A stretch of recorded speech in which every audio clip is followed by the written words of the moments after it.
Bom, eu cumprimento os meus amados e as minhas amadas irmãs com a paz do Senhor Jesus, ou como aqueles que dizem graça e paz, né? Bom, e para aqueles também que não estão na igreja ou não são de nenhuma denominação, sejam muito bem-vindos. É, Hoje nós vamos falar, já revelo o tema, É, e o versículo que eu escolhi pro início, como introdução, está em Atos dos Apóstolos, capítulo 16, verso 30 e 31, que diz assim: Então levou-os para fora e perguntou: Senhores, que devo fazer para ser salvo? Eles responderam: Creia no Senhor Jesus e serão salvos você e os de sua casa. Eu escolhi esse versículo porque ele vai retratar, na verdade, ele resume bem aquilo que nós vamos tratar hoje, que é a salvação. Hoje nós vamos falar a respeito da salvação. Afinal, o que é salvação? Como ela é concedida e como eu posso ganhar a salvação? Bom, para isso, nós temos que entender todo um contexto, né? Então, o que acontece? Adão, o primeiro homem, né, o pai da raça humana, criado por Deus, ele foi o primeiro ser humano criado à semelhança de Deus. Primeira pessoa. Assim. Em Gênesis capítulo 1, verso 27, diz assim: E criou Deus o homem à sua imagem. A imagem de Deus os criou. Macho e fêmea os criou. Só que o Senhor olha para Adão e vê que não é bom Adão estar só. Então o que o Senhor faz? Ele faz uma companheira para ele, que nós conhecemos como a Eva. Sim? Então, em Gênesis 2, capítulo 2, verso 18, vai dizer, né? Não é bom que o homem esteja só. Far-lhe-ei uma adjutora que esteja como diante dele, ou seja, junto a ele. Agora, para nós entendermos o contexto, esses versículos agora que nós estamos vendo aí são versículos peças, versículos chaves para que nós consigamos entender todo o contexto. Então o Senhor vai dizer assim, a palavra do Senhor vai dizer assim: E plantou o Senhor Deus um jardim no Éden, na direção do Oriente, e pôs nele o homem que havia formado. Do solo fez o Senhor Deus brotar toda sorte de árvores agradáveis à vista e boas para alimento. E também a árvore da vida no meio do jardim, e a árvore do conhecimento do bem e do mal. Tomou, pois, o Senhor Deus ao homem e colocou no jardim do Éden para o cultivar e o guardar. E o Senhor Deus lhe deu essa ordem: De toda a árvore do jardim comerás livremente, mas da árvore do conhecimento do bem e do mal não comerás, porque no dia em que dela comeres, certamente morrerás. Bom, e aí Satanás entra em ação. Mas quem é Satanás? Quem ele foi? E por que, Natan, ele estava no Éden? Por quê? É o que nós vamos ver. Bom, antes de o ser humano existir, no céu havia um anjo chamado Lúcifer. E esse anjo, Deus o colocou numa posição, em um cargo com destaque, digamos assim. A palavra do Senhor vai dizer que Lúcifer era perfeito. Ele era sábio, belo, formoso, de vívido esplendor e reluzente. Por isso o nome Lúcifer, que segundo a tradução de alguns versículos bíblicos, significa luz, caso um anjo de luz. Mas acontece que Lúcifer se rebelou contra Deus, desejando ser semelhante ao Criador. Vejamos aí que Lúcifer também era um guardião, que era famoso, como eu já disse anteriormente. Mas, do que? Guardião do que, né? É até meio assim estranho, mas sim, ele era guardião. A palavra do Senhor vai dizer em Ezequiel 28, capítulo 28, verso 14, que Lúcifer, ele guardava a árvore da vida, essa na qual concedia, né, o conhecimento do que era o bem e o que era o mal. Na verdade, nesse contexto nem se aplica, porque até então não havia maldade, né? Só que com esse sentimento de Lúcifer, de querer ser maior que o Senhor, aí sim começou então a surgir a maldade. Mas, Natan, o que é e quem são os querubins, né? Os querubins são uma ordem de poderosos seres angelicais criados para glorificar a Deus. Eles estão associados com a absoluta santidade e perfeição de Deus. A representação dos querubins nós podemos encontrar no livro de Ezequiel, capítulo 10, verso 14. Lá nós podemos encontrar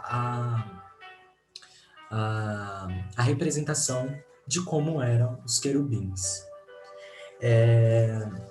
Bom, então Satanás ele deseja ser como Deus. E aqui eu quero ler um versículo que se encontra em Isaías capítulo 14, para nós conseguirmos entender esse contexto, né? Que diz o seguinte, Isaías capítulo 14, a partir do verso 12. Aqui vai falar o porquê dele ser chamado de... o porquê, né? Como nós podemos ver que a tradução remetia que ele era um anjo de luz. Vai dizer assim no capítulo 14, verso 12.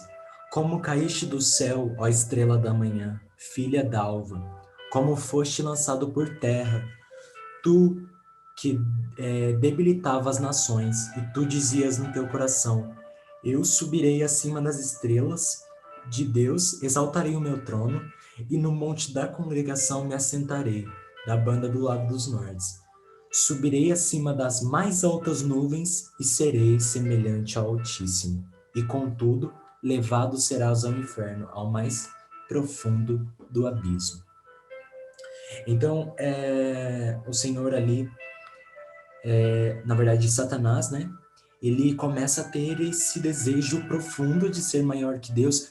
Olha só, ele já estava numa posição ali que era uma posição elevada. Ele era formoso, era muito sábio, era um anjo de luz, mas ele não estava contente com tudo aquilo. Então, a palavra do Senhor em Ezequiel, capítulo 28, verso 17, vai dizer assim: elevou-se o teu coração por causa da tua formosura, por causa do teu resplendor. Por causa da tua formosura. Corrompeste a tua sabedoria por causa do teu resplendor. Por terra te lancei, diante dos reis te pus, para que olhem para ti. Então, Lúcifer foi a primeira criatura desejando ser semelhante ao Criador. E sendo a primeira criatura, consequentemente, ele começou a originar ali dele pensamentos competitivos, um desejo, a ganância, né, de ser como Deus, de, né, ter todo esse poder, toda essa majestade que o Senhor tem. E acabou que, por esse desejo competitivo de Lúcifer, ele acabou se tornando inimigo do Senhor. Ele desejou de todas as formas competir com Deus, cobiçando e planejando, né, tomar o lugar do Senhor, mas isso não é possível. Não se pode a criatura tomar o lugar daquele quem o criou, do Criador, né? E aí o que acontece? Lúcifer não conseguiu a vitória que ele almejava, né? Na verdade, o que ele fez foi criar aliados, né? Acabou influenciando a terça parte dos anjos, enganando-os para que auxiliassem ele nessa busca desse poder que ele queria. E acabou que o Senhor os destituiu de sua glória. Aqui na palavra do Senhor, em Judas, capítulo 1, no verso 6, vai dizer assim, ó. E aos anjos que não guardaram o seu principado, mas deixaram a sua própria habitação, reservou na escuridão e em prisões eternas até o juízo daquele grande dia. Então, o Senhor acaba destituindo, ou seja, lançando fora da sua presença Satanás e todos aqueles que tentaram se rebelar contra Deus, né? E aqui em Apocalipse, capítulo 12, o do verso 7 ao 9, vai dizer o seguinte: E houve batalha no céu. Miguel e seus anjos batalhavam contra o dragão, e o dragão contra os seus anjos, mas não prevaleceram. Nem mais o seu lugar se achou nos céus, e foi precipitado o grande dragão, a antiga serpente, chamada o Diabo e Satanás, que engana todo mundo. Ele foi precipitado na terra, e os seus anjos foram lançados juntamente com ele. Então, a palavra do Senhor, ela menciona que devido essa rebelião, né, essa rebeldia de Satanás, ele juntamente com seus anjos, que hoje são, né, os demônios, foram lançados fora da presença de Deus. Mas o que Satanás faz agora? O papel de Satanás é trabalhar constantemente para destruir a minha e a sua vida. Mas por que isso? Bom,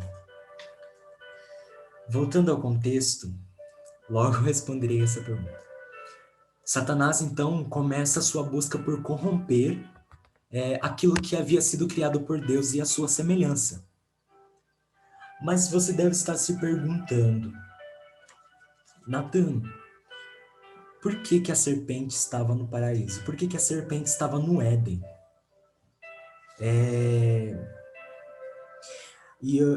Nós podemos ver, se nós pegarmos o contexto e formos estudar a fundo,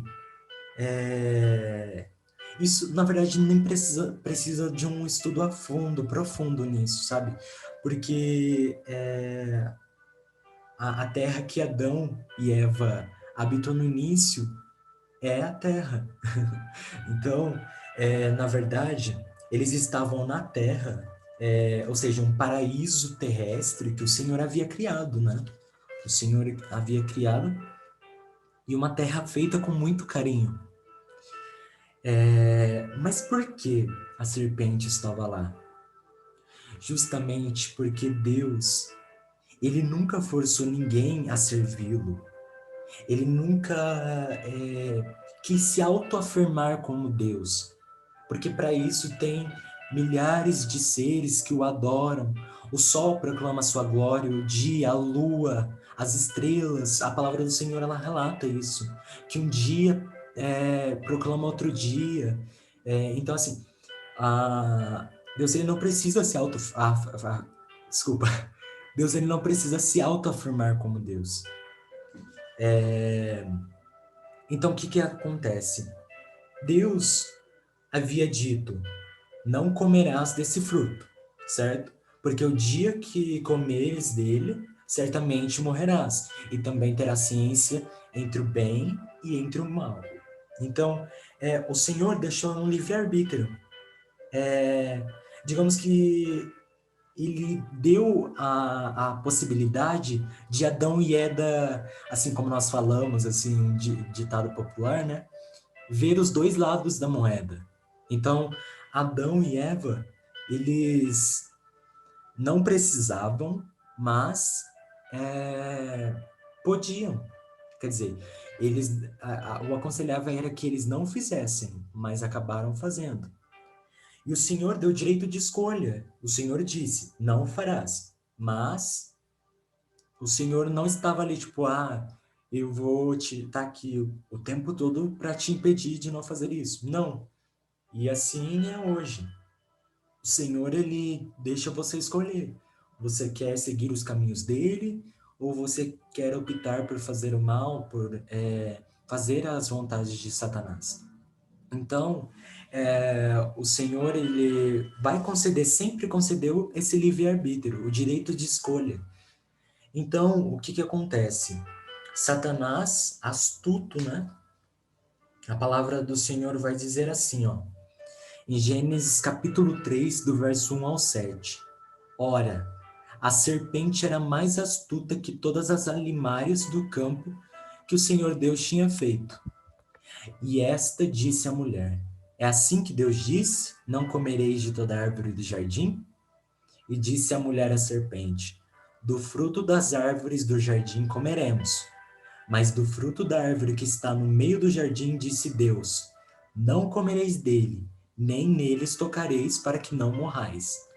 Então a serpente disse à mulher, certamente não morrereis, porque Deus sabe que no dia em que dele comerdes, se abrirão os vossos olhos, e sereis como Deus, sabendo o bem e o mal. E viu a mulher que aquela árvore era boa para se comer, e agradável aos olhos, a árvore desejável para dar entendimento, a árvore desejável para dar entendimento. Tomou do seu fruto e comeu, e deu também a seu marido, e ele comeu com ela.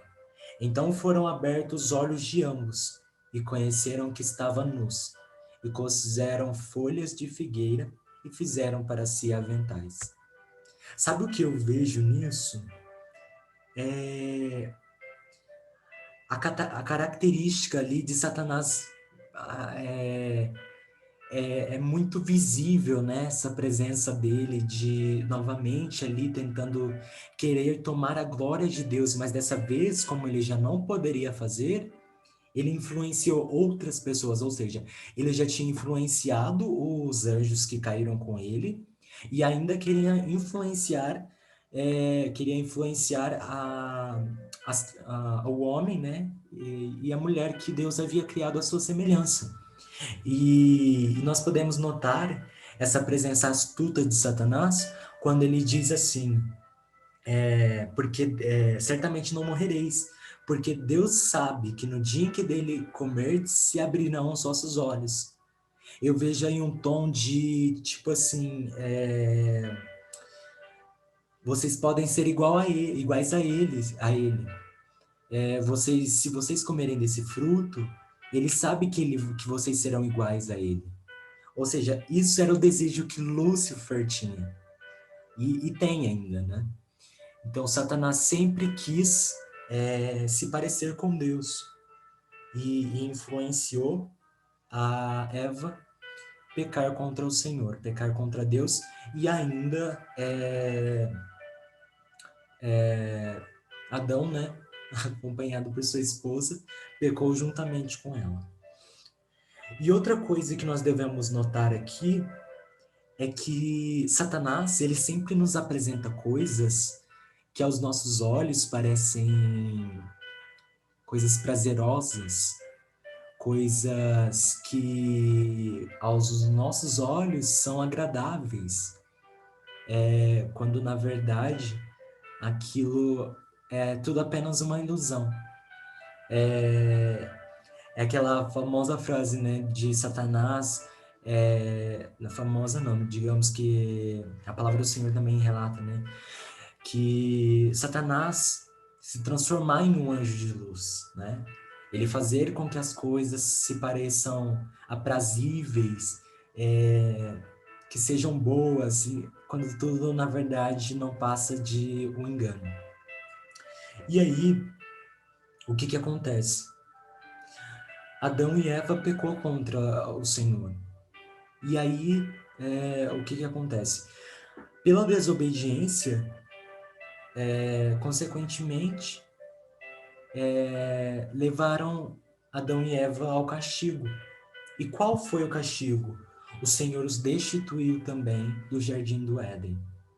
E a partir de então, o Senhor começou a dizer a maneira de como eles viveriam, que teriam dores de parto e que teriam que viver do próprio suor, né, daquilo que ele plantasse, e assim.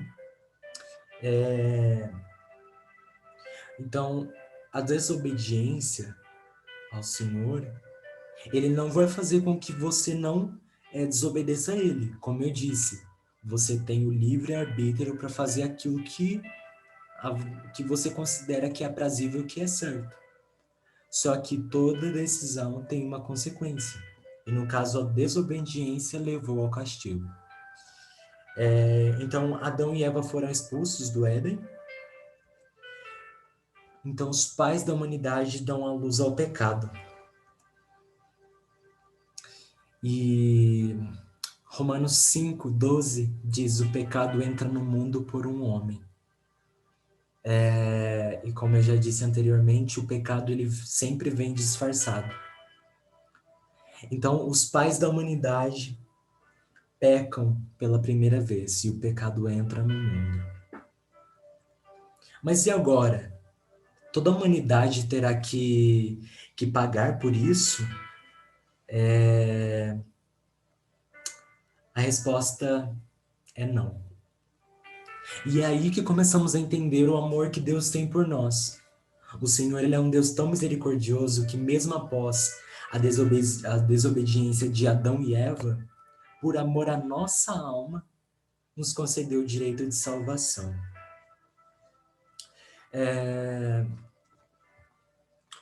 Então, como conseguimos a salvação? Nós conseguimos a salvação por nossos méritos? Pela nossa bondade? Pela nossa caridade? Não. Nenhuma dessas coisas. O Senhor, ele não nos concede a salvação nem por méritos, nem por bondade, nem por caridade, mas sim pela graça. Assim como está relatado em Efésios capítulo 2, do verso 8 ao 9. Que diz assim: porque pela graça sois salvos, por meio da fé, e isto não vem de vós, é dom de Deus. Não vem das obras, para que ninguém se glorie. Porque somos feitura sua, criados em Cristo Jesus para as boas obras, as quais Deus preparou para que andássemos nela. Então, nós não somos salvos pelos nossos méritos, nem pela nossa bondade, e nem pela nossa caridade. Nós somos salvos pela graça, pelo sacrifício, pelo amor e pela santificação. Pelo sacrifício que Cristo fez na cruz por nós. Pelo amor que Ele tem pelas nossas almas. João 3,16. Porque Deus amou o mundo de tal maneira que deu seu Filho unigênito para que todo aquele que nele crê não pereça, mas tenha a vida eterna. E pela santificação. E o que é a santificação? A santificação não é somente você estar na igreja, ou às vezes você só orar, ou às vezes só jejuar, mas a santificação é o conjunto dessas coisas, é você viver a palavra. Porque às vezes tem pessoas que estão na igreja, podem até orar, podem até jejuar, mas Deus não recebe. Por quê? Porque não fazem de coração e, na verdade, não estão agradando ao Senhor, né? Estão fazendo coisas para sua própria desonra. Então, a santificação nada mais é do que você decidir ter uma vida com Cristo, de você decidir entregar os seus caminhos a Ele e depositar toda a sua confiança de que Ele pode fazer todas as coisas por você. De que, sem colocar na sua mente de que Ele é o único caminho, Ele é a verdade, Ele é a vida. Então, Quando começamos a entender isso, aí sim começamos a entrar no caminho da santificação. Quando reservamos parte do nosso tempo para estar com o Senhor, para adorar a Ele. Quando nós não trocamos o nosso particular com Deus, a nossa amizade com Deus, por coisas terrenas. Porque muitas vezes nós fazemos isso. Às vezes, Satanás vem com bandeja, né, com um prato ali, que aos nossos olhos é tão agradáveis, e por um momento nós esquecemos de Deus. E a santificação nada mais é do que você decidir viver uma vida com Cristo e se entregar totalmente a Ele. E querer viver como Ele viveu e seguir o seu exemplo. Por que não é nós não somos salvos por, por outra coisa, ou pela nossa bondade, né, pela nossa obra, enfim, porque todos pecaram e destituídos estão da glória de Deus.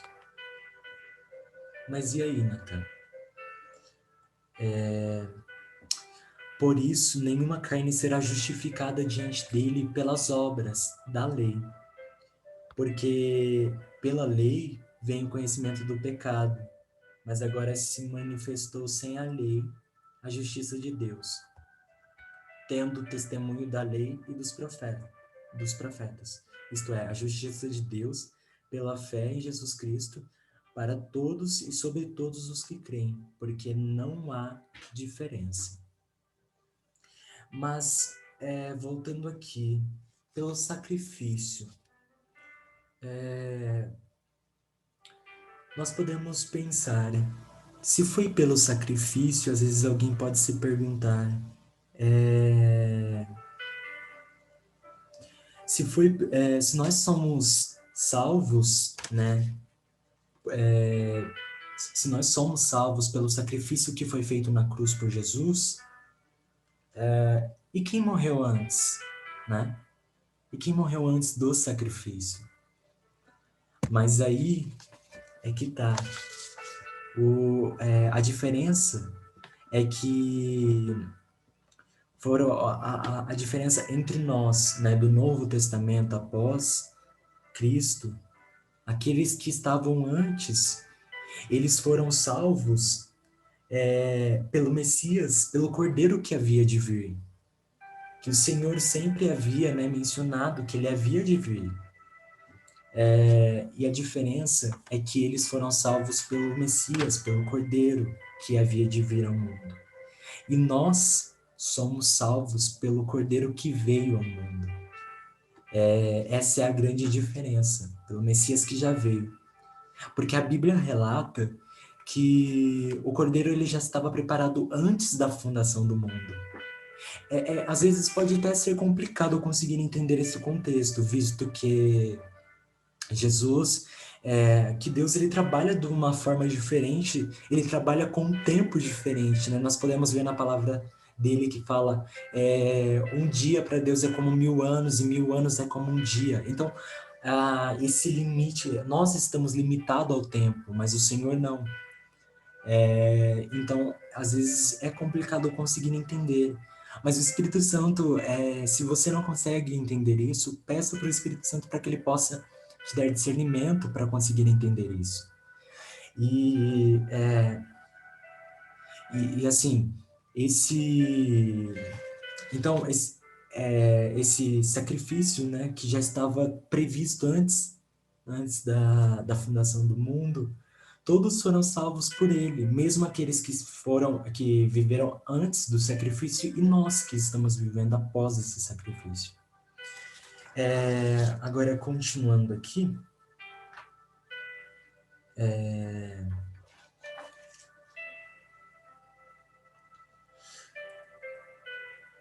por isso, nós falamos sobre isso.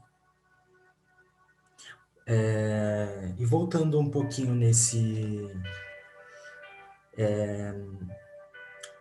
Nesse contexto, às vezes pode também surgir a pergunta: e quem não conhecia a lei?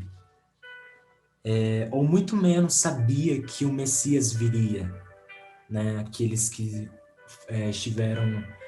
viveram antes de Cristo. Para falar a verdade, não é diferente de hoje, porque muitos hoje ainda não conhecem a Jesus, não conhecem a sua palavra. Mas é para isso que nós fomos chamados, para levar as boas novas, né? E de pregar o evangelho a toda criatura, né? Então é cumprir esse id. Mas e se alguém, né, não conhecer? Então não é diferente. Nós temos esse papel, né, de levar as boas novas do Senhor, só que aqueles que não conheceram a lei, ou seja, pode até pensar assim, mas será que uma pessoa que não soube, não conhece a Jesus, ela não vai ser salva então? Isso não isenta a pessoa de não ser ou ser salva, né? Não isenta ela do pecado. As pessoas, elas são condenadas, elas não são condenadas pelo que não sabem, mas pelo que fazem com que elas sabem. Os que conhecem a palavra de Deus e, e suas leis serão julgadas e julgados, né, pelo que conhecem, pelo que sabem, serão julgadas por essas leis, por essas leis. Os que nunca viram uma Bíblia,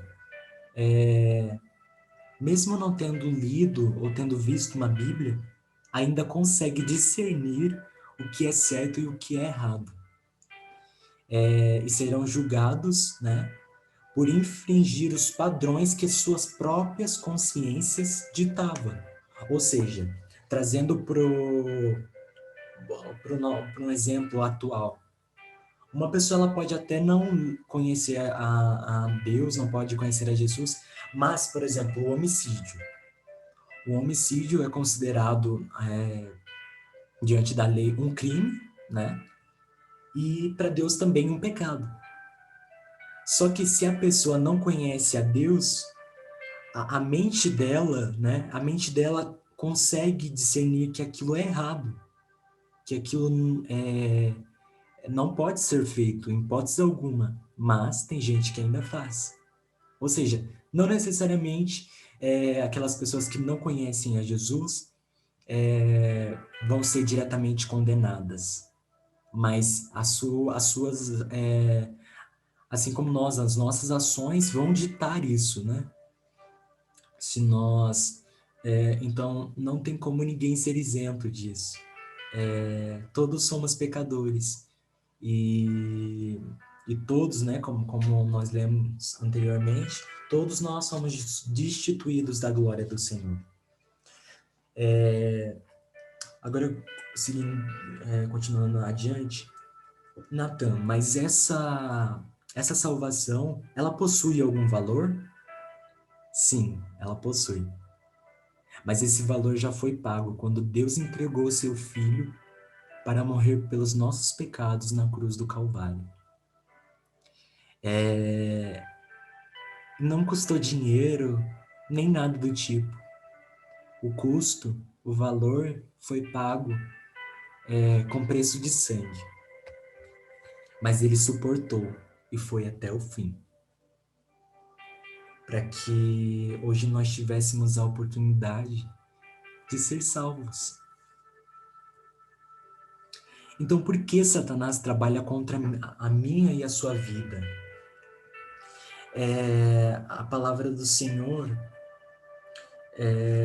nos relata em 1 Pedro 5,8: Sede sóbrios, vigiai, porque o diabo, vosso adversário, anda em derredor, bramando como um leão, buscando a quem possa tragar.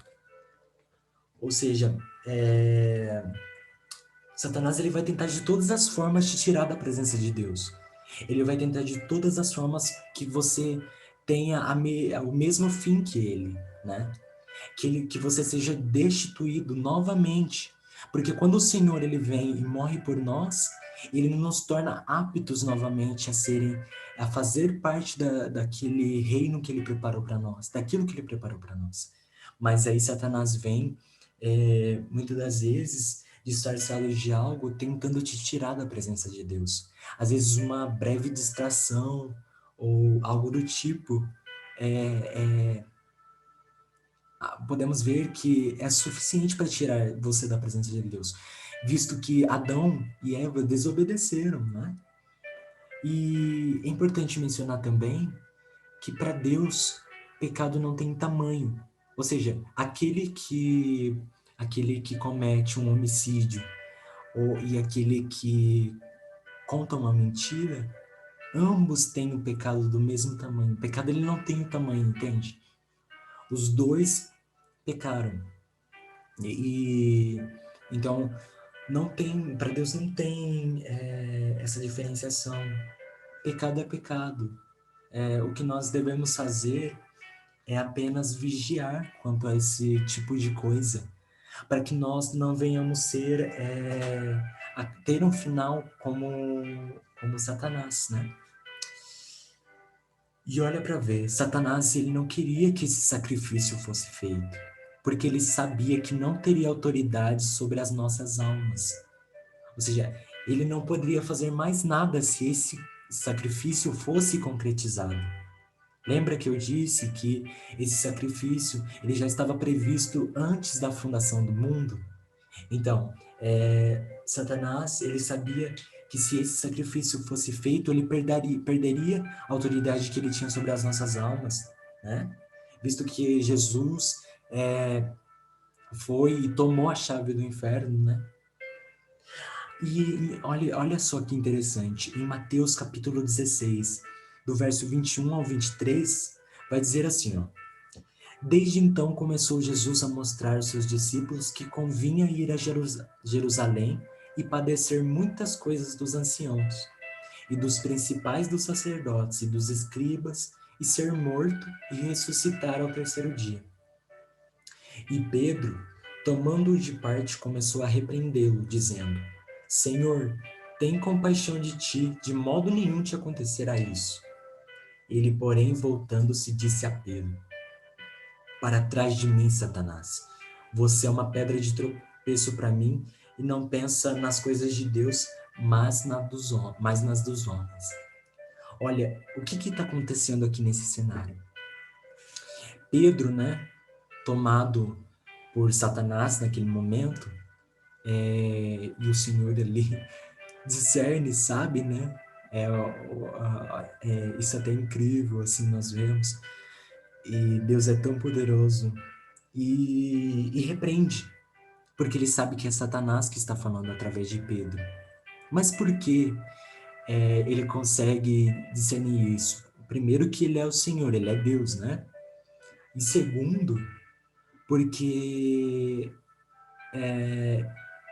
os Satanás estavam, digamos que, oferecendo palavras de conforto para ele. E ele não queria isso.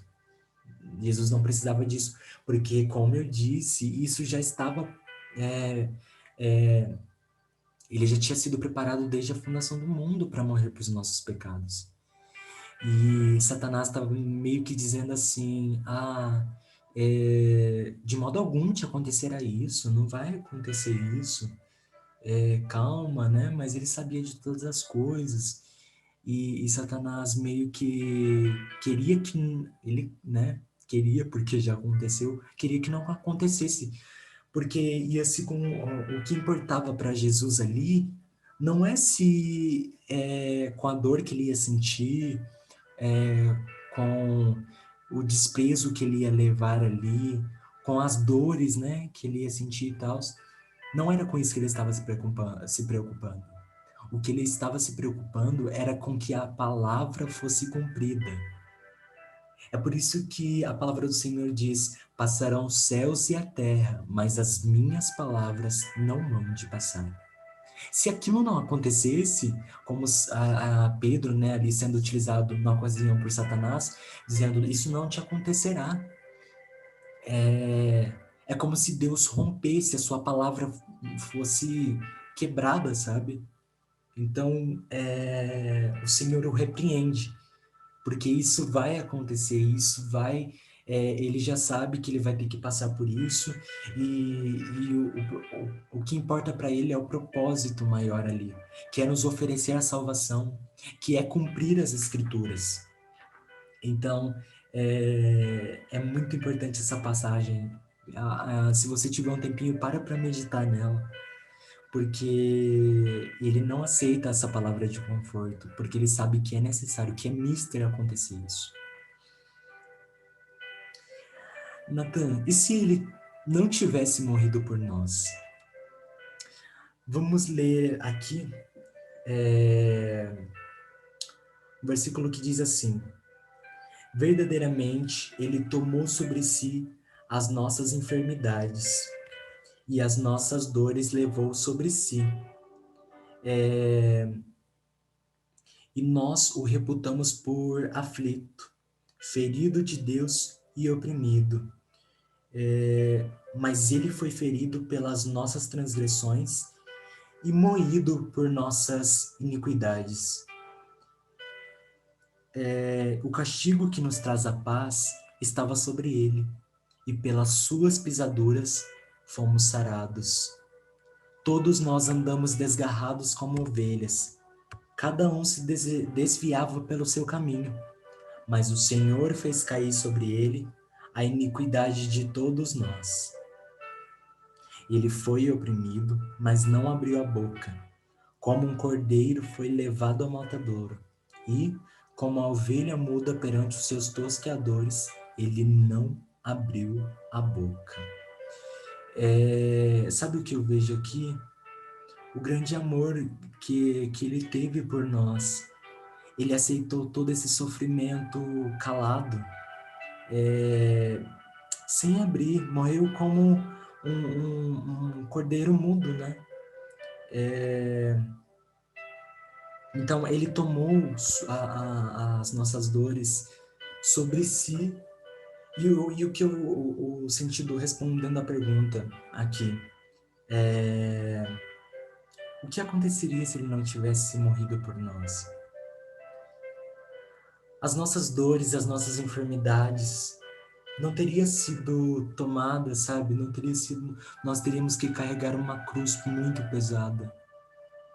Seria praticamente insuportável. Se não fosse ele ter vindo e morrido por nós, os surdos, os mudos, os paralíticos não seriam curados, porque ele nos concedeu isso através do seu sacrifício. O Senhor, ele foi oprimido de tal forma, mas ele não abriu a boca, né, para dizer sequer uma palavra. Então, se ele não tivesse morrido por nós, nós seríamos totalmente uma raça caída, uma raça perdida. Seríamos como o pó da terra, né? Seríamos um nada. Mas ele prova que não é assim. Ele quis muito mais para nós. E ainda mostrando mais do seu amor nos diz: não se turbe o vosso coração. Credes em Deus, crede também em mim. Na casa de meu pai há muitas moradas. Se não fosse assim, eu vou teria dito: vou preparar-vos um lugar. E se eu for, eu vos preparar um lugar, virei outra vez e vos tomarei para mim mesmo, para que onde eu estiver, estejais vós também. Olha que lindo isso. É inexplicável esse amor. Porque lá no início, Adão e Eva foram destituídos da glória do Senhor, mas o Senhor não desistiu deles. O Senhor não desistiu da humanidade. Ou seja, Nós teríamos que pagar por esse pecado, mas ele veio e tirou essa culpa de nós. Ele tirou esse peso de nós. Ele nos deu a chance de, de termos ainda uma chance de vivermos com Ele, de desfrutar de tudo aquilo que Ele nos preparou. E eu acho muito bonita essa palavra, principalmente quando Ele diz assim, para que onde eu estiver, estejais vós também. Isso mostra a ideia de compaixão, de companheirismo, de amigo. E nós sabemos que isso é verdade. Porque Jesus, quando todos os amigos te desprezam, quando todas as pessoas, quando a tua família te desprezam, quando o teu patrão, quando o teu chefe acaba te proferindo uma palavra que te machuca, quando você precisa de alguém e não encontra ninguém, às vezes muitos te dizem, quando você precisar, pode contar comigo. Mas aí, na hora que você realmente precisa, ninguém está disposto a te ajudar. Mas Cristo é diferente. Ele está com você na alegria, na tristeza, na dor, no sofrimento, enfim, todos os momentos da sua vida. Ele não te deixa pela circunstância. A presença dele é fixa, sabe? É inexplicável. O meu coração, ele transborda, ele não consegue nem expressar o quanto é esse amor de Deus por nós, porque ele nos ama de tal maneira, sabe? Que nós não conseguimos expressar o quanto ele deseja estar conosco, o quanto ele deseja essa aproximação de nós com ele, o quanto ele quer se revelar na nossa vida, o quanto ele quer mostrar as obras que ele faz, o quanto ele quer mostrar o poder dele. Só que muitas das vezes nós não queremos, né? Nós queremos ter apenas um amigo terreno, enfim, nós não queremos isso. Mas o Senhor, Ele quer te conceder isso. Ele quer permitir que você tenha experiências com Ele. Ele quer permitir que você conheça mais do poder dele. E isso é lindo. É lindo porque Ele quer, por mais que nós sejamos pecadores, por mais que nossos pecados fazem separação entre nós e Ele dá uma chance de nós podermos ser salvos, de nós podermos ter uma intimidade com Ele, de nós podermos conhecê-lo profundamente, né? Porque é muito fácil alguém chegar para você e dizer assim, nossa, Ele é o Deus que faz, Ele é o Deus que cura, Ele é o Deus que liberta, Ele é o Deus que transforma. Isso é verdade, claro, mas não tem nada melhor do que você presenciar essas coisas, do que você vivenciar essas experiências com Ele. Então, Ele te dá essa oportunidade de ter esses tipos de experiência com Ele. Portanto, agora, nenhuma condenação há para os que estão em Cristo Jesus. Romanos 8:1. Isso é lindo, essa palavra. Nenhuma condenação há mais para nós. O nosso pecado foi pago. As nossas dores foram levadas sobre ele. E não foi fácil. Ele sentiu dor como nós sentimos. Ele foi... colocaram, né, coroa de espinhos nele. Pregaram ele no madeiro.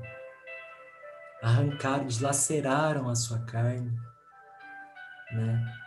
Deram vinagre para ele beber. Imagina só a dor que não deve ser. Se nós, quando nós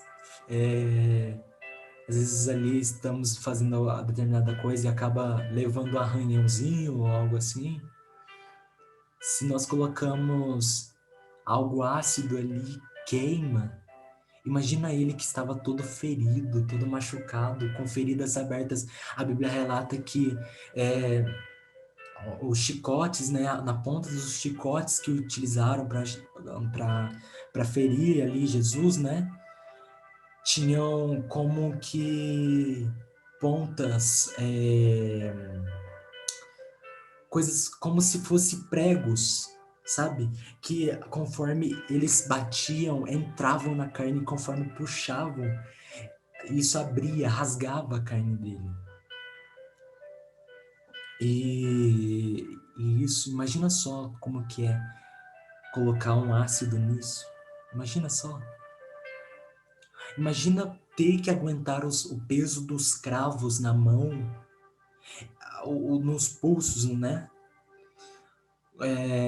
De forma que o único apoio que você tem é isso. É os seus pés e a sua mão. Ou seja, ou você decide se você vai sentir dor nas mãos ou nos pés. Ou seja, ele enfrentou tantas dores por nós, para que hoje nós tivéssemos a oportunidade de ter uma vida com ele. Mas, Nathan, não adianta querermos estar com Cristo só porque ele pode nos oferecer a salvação, só com medo de ir para o inferno. Não, nós não podemos fazer isso. Nós devemos amar ele por aquilo que ele fez por nós, por aquilo que ele é.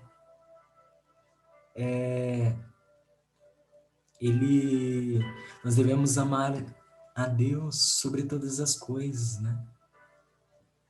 E não pelos milagres que ele faz, ou somente para ganhar salvação. Porque se você fizer isso, tudo isso estará sendo em vão. Agora, prosseguindo à frente, as lições. O que nós podemos aprender com isso, né? Nós aprendemos que o salário do pecado é a morte. A palavra do Senhor nos diz em Romanos 6:23. O salário do pecado é a morte. E o Senhor nos dá a oportunidade, né, de decidirmos se vamos querer continuar no pecado ou se vamos querer continuar, ou se vamos querer tomar um rumo na nossa vida, uma decisão importante. Se vamos querer seguir Ele, a tirar, a não fazer as nossas vontades, né? A sacrificar aquilo que nós gostamos de fazer só para estar com Ele. Então isso é muito importante. Devemos sempre lembrar que o salário do pecado é a morte. E nós podemos ver isso que quando o Senhor disse: quando comeres desse fruto, se comeres, morrerás. E de fato aconteceu. Adão não morreria, Adão e Eva não morreria, mas por terem comido do fruto, a humanidade passou, né, a morrer. Outra lição, esse quadro é muito importante, a nossa verdadeira identidade em Cristo. Agora, somos justificados, declarados justos. Nenhuma condenação nos aguarda. Estamos livres do poder do pecado que leva à morte. Somos santificados, feitos santos em Jesus Cristo. Somos puros e santos em Cristo. Ganharemos uma nova vida na ressurreição. Somos novas pessoas. Somos feitos justiça de Deus. Somos um em Cristo, com todos os outros crentes. Somos abençoados com todas as bênçãos espirituais em Cristo. Somos santos e inculpáveis. Somos adotados como filhos de Deus. Nossos pecados foram removidos e foram perdoados. Seremos colocados sob a autoridade de Cristo. O Espírito Santo nos identifica e nos marca como propriedade de Deus. Deus nos ressuscitou com Cristo e em Cristo para nos sentarmos nos lugares celestiais com Ele. Somos a obra-prima de Deus. Fomos levados para perto de Deus. Compartilhamos a promessa das bênçãos por meio de Cristo. Podemos entrar na presença de Deus com ousadia e confiança. Somos membros do corpo de Cristo, a igreja. Somos feitos perfeitos em Cristo. Estamos livres da nossa natureza pecaminosa. Participaremos da glória eterna. E dá para, você escutando e lendo isso, dá para medir a felicidade, o amor, né? Não dá para expressar o sentimento de que tem um Deus lá de cima que desceu e fez todas essas coisas só para nos conceder todos esses direitos. Olha, para sermos considerados perfeitos para Ele. É claro que aqui na Terra, né, não é bem assim. Nós tentamos chegar a um nível de santidade, mas somos todos imperfeitos aqui. Mas Ele vai conceder a nós um corpo incorruptível, um corpo de glória, onde nunca mais sentiremos tristeza, nunca mais sentiremos dor, nunca mais morreremos, nunca mais teremos fome, nunca mais teremos sede. Tudo por meio dele.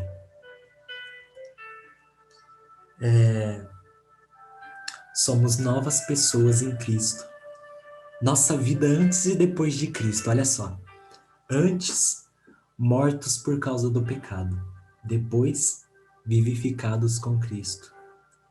Antes, sob a ira de Deus. Depois, Deus nos mostrou a sua misericórdia e nos deu salvação. Antes, seguíamos os caminhos do mundo.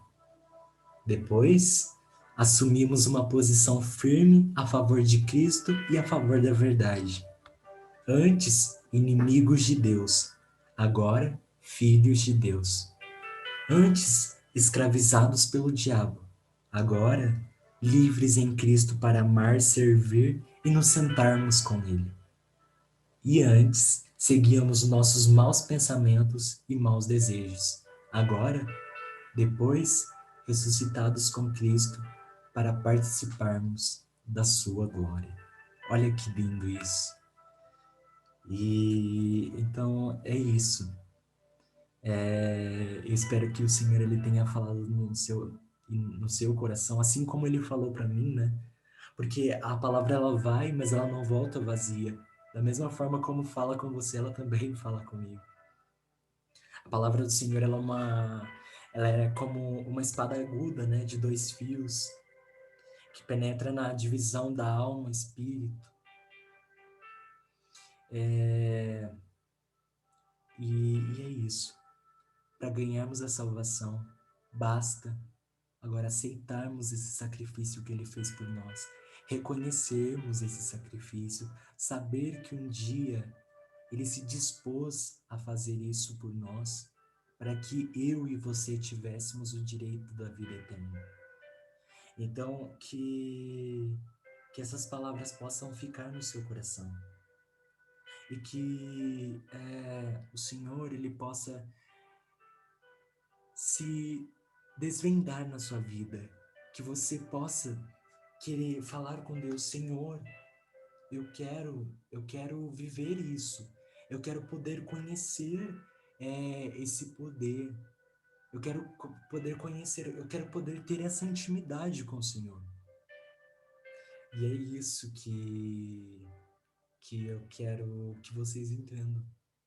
Que o Senhor ele possa colocar e falar isso profundamente, tocar mais e mais nos nossos corações. E Jesus te ama e Ele quer te salvar. Nunca foi visto amor maior. A cruz foi o púlpito onde Deus pregou o amor. Eu sempre pensei que o amor tivesse a forma de um coração, mas na verdade, ele se parece com uma cruz, na verdade. E é isso. Jesus te ama e Ele quer te salvar. Basta você querer e você aceitar. Porque o sacrifício e o preço já foi pago. Eu espero que o Senhor ele tenha falado no seu coração. E antes de terminar, quero fazer algo diferente. Quero que você, onde estiver, feche os seus olhos. Seja você já um cristão, você que talvez já esteja na igreja, ou você que seja um desviado, às vezes quer retornar para os caminhos do Senhor, ou aqueles que nunca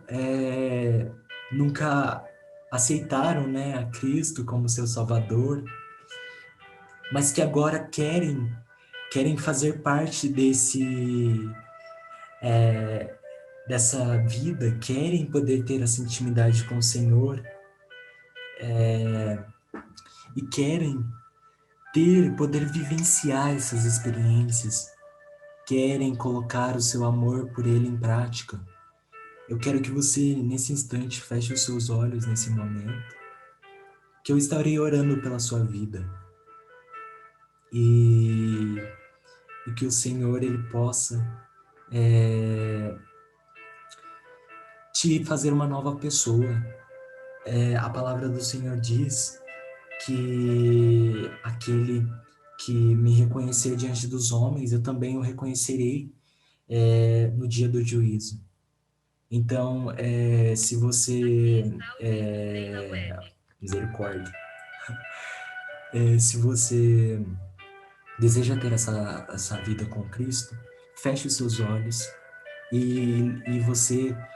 Primeiro, eu quero destinar essa parte para aqueles que estão desviados ou aqueles que querem aceitar esse Jesus e que querem ter essa vida com Ele. Da onde você estiver, seja na rua, seja em casa, seja no seu quarto, seja no trabalho, não sei de onde você está vendo esse vídeo, mas que você possa levantar suas mãos daí e juntamente fechar os seus olhos comigo. Ah, mas eu preciso fechar os olhos? Isso fica a sua consciência. Os nossos olhos são a concupiscência da carne, né? Então, os olhos que nos faz pecar, né? Então, se nós fecharmos os olhos, podemos centrar mais naquilo que nós queremos falar com Deus. Então, feche os seus olhos comigo e vamos orar ao Senhor. Senhor, meu Deus e meu Pai, Deus de Abraão, Deus de Isaac, Deus de Jacó. Ah, Senhor Deus Todo-Poderoso, nós entramos na Tua presença, Papai, para Te agradecer por todas as coisas que o Senhor tem feito por nós. Queremos Te agradecer pelo sacrifício que foi feito na cruz do Calvário, para que hoje nós tivéssemos o direito de ser salvos, Papai, de ser salvos pela Tua palavra, Senhor, pelo Teu sacrifício. Senhor, eu não sei o que essas vidas têm passado, ó Pai, mas o Senhor conhece o coração de cada uma delas, Senhor. O Senhor sabe, Papai, o que essas almas têm passado, Senhor. Senhor, eu te peço para que onde elas estiverem agora, Senhor, que o Senhor possa ir de encontro, Senhor, colocar as Tuas mãos, Senhor, e operar na vida dessas pessoas, Senhor. Que o Teu santo nome seja glorificado através das vidas dessas pessoas, Senhor. Ah, meu Pai, venha perdoar os pecados, Senhor. Venha, Papai, transformar a vida de cada uma delas, Senhor. E você aí que nunca aceitou a Cristo, mas quer ter Ele como seu Salvador, levante as suas mãos e repita assim comigo. Senhor Jesus, eu reconheço o Senhor como o único e suficiente Salvador da minha alma. Senhor, escreva o meu nome no livro da vida e apaga os meus pecados e lança-os no mar do esquecimento. Eu reconheço agora, nesse exato momento, o Senhor como o único e suficiente Salvador da minha alma. E para aqueles que estão voltando, da mesma forma que possam levantar as suas mãos aí e dizer: Senhor Jesus, eu reconheço, estou voltando para os teus caminhos e escreve o meu nome no livro da vida, apaga os meus pecados e eu quero um novo recomeço. Agora, Senhor Deus, eu peço para que o Senhor vá de encontro, Senhor. O Senhor ouviu, Papai, da boca dessas pessoas, Papai, que elas querem te servir, Senhor, que elas querem, ó Pai, ter uma vida de compromisso contigo, Papai, que elas querem, Senhor, desfrutar de todas essas coisas que o Senhor nos tem preparado, Senhor. Papai, guarda essas almas, livra, papai, dando os teus grandes livramentos. Papai, repreenda Satanás, papai, contra a vida dessas pessoas. Todo o levante do inimigo, todo o levante do império das trevas, Senhor. Que o Senhor possa, papai, jogar por terra, papai, e repreender pelo poder que há no teu santo nome, Jesus. Ah, papai, queime todas as obras do maligno, Senhor. Guarde essas almas, Senhor, onde quer que elas estejam. E que o teu santo nome venha a ser glorificado e exaltado na vida de cada uma delas, Senhor. Senhor, papai, opere na vida de cada uma delas, se revele a eles, Senhor. Mostre, papai, o quão poderoso o Senhor. Não que o Senhor precise, papai, mas que eles possam contemplar a tua glória, Senhor. Senhor, guardem eles, a família deles, a casa deles, o trabalho deles, Senhor. Porque nós sabemos que depois que nós reconhecemos o Senhor como nosso Salvador, Satanás fica extremamente furioso. Mas que o Senhor possa ir de encontro, Senhor, e livrar essas almas. E guardar, Senhor. Porque o Senhor é o Todo-Poderoso e tem poder, papai, para guardar e livrar de todo mal. É o que nós te pedimos, Senhor. Em nome do Pai, do Filho e do Espírito Santo de Deus. Amém e amém. E você aí que aceitou a Jesus e pela primeira vez, aconselho você a procurar alguma denominação mais próxima, né, da sua casa e, e começar, né, a seguir, a frequentar, a ler a palavra do Senhor, a ler a Bíblia, né? E se você não tiver condições de comprar uma Bíblia ou algo assim, Deus proverá. Amém? Ele sabe de todas as coisas e preocupe só em dedicar a sua vida a Ele, que as demais coisas Ele acrescenta. Então procure uma denominação mais perto para que você possa frequentar, diga que você aceitou a Jesus e quer congregar. E aqueles também que estavam desviados e querem voltar, que possam procurar, né, também uma denominação mais próxima e possam congregar também. Bom, meus irmãos, no mais é isso. Espero que o Senhor tenha falado com todos vocês e que o Senhor possa continuar nos usando, usando a minha vida, a sua vida, para abençoar outras vidas e alcançar mais almas para o reino. Amém?